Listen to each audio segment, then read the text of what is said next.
Fish feed keeps on increasing day in and day out in Ghana here.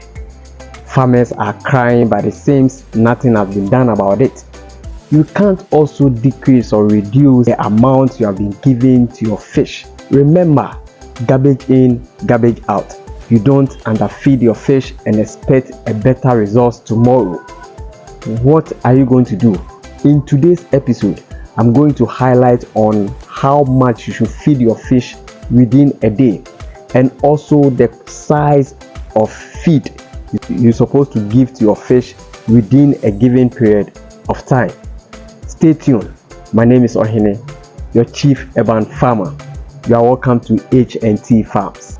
Support this channel by giving it a like, subscribe if you are new, and also share it to your friends so that they will also benefit. Now, to be able to know the quantity of feed to be given to your fish, you have to know the total number of fish you have in your pond. That's the total population of the fish, and also know the average weight. And with the help of your feed chart, you should know the feed rate. With this, you'll be able to calculate for the quantity of feed to be given to your fish daily. So let's do the practicals.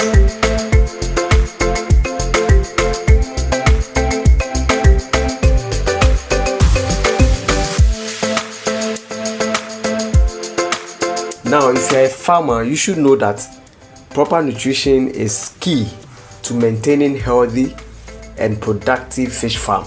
As I stated earlier in this video, I'm going to teach you how to calculate the correct daily intake for your fish. There are so many ways to go about this, but I'm just going to focus on one. Let's cite an example. In H&T Farms, one of the tanks, so let's name the tank B. So tank B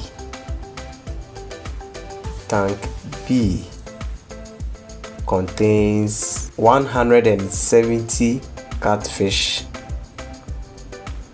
that's the juveniles or post-juveniles, at 125 grams. Now calculate how much Kwame will feed them per day. Calculate how much Kwame will feed them per day.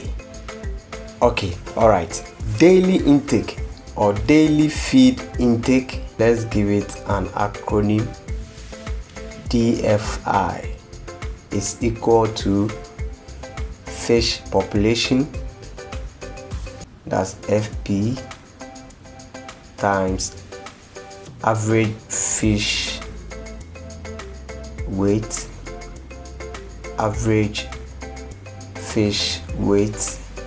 AFW, times feed rate.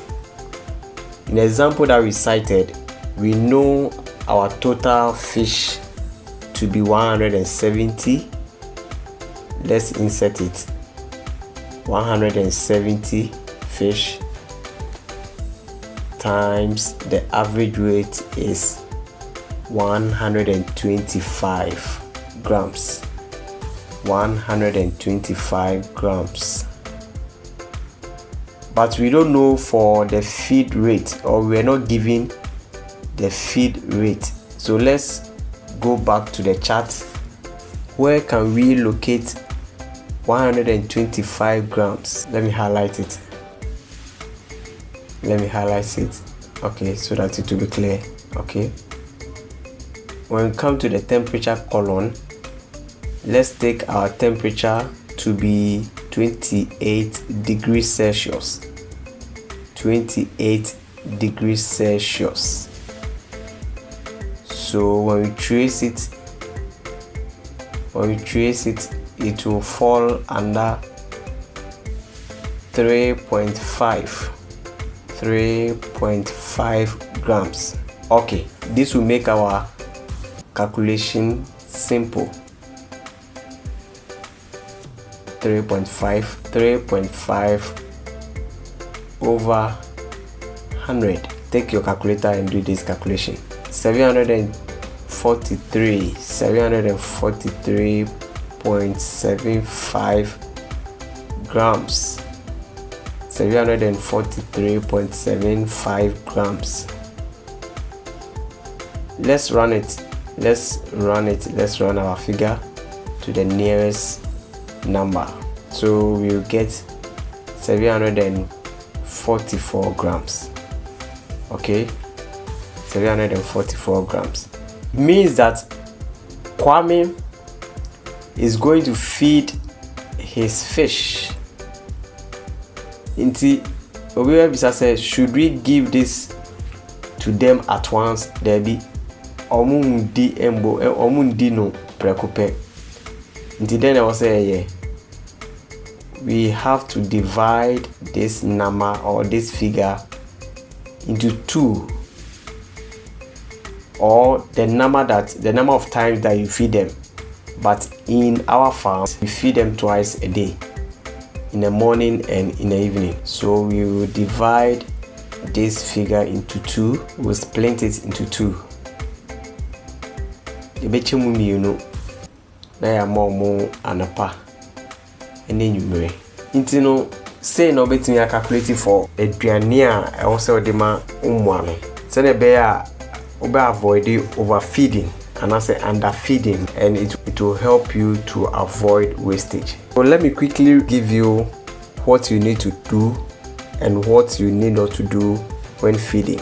But before we move on to that, kindly subscribe to this channel if you are new, and also click on the notification bell so that anytime a video is being uploaded, you'll be the first person to watch. Let's check the do's and the don'ts of feeding. First of all, wash your hands with soap and water before touching the feed. 2. Fetch the feed with bowl and faunsa. 3. Weigh feed using a scale. 4.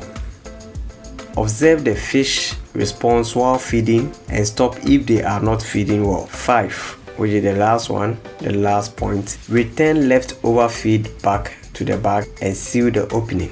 Now, what are some of the things that we need not to do? The don'ts of feeding. Do not overfeed. Do not leave uneaten feed on the surface of the water. Do not feed any foreign material or feed like leftover. Do not feed too much when the weather is cloudy or rainy. 5, which is the last point, feed gradually to prevent feed wastage. So these are the do's and the don'ts of feeding. My name is Ohene, your chief urban farmer. See you in the next one.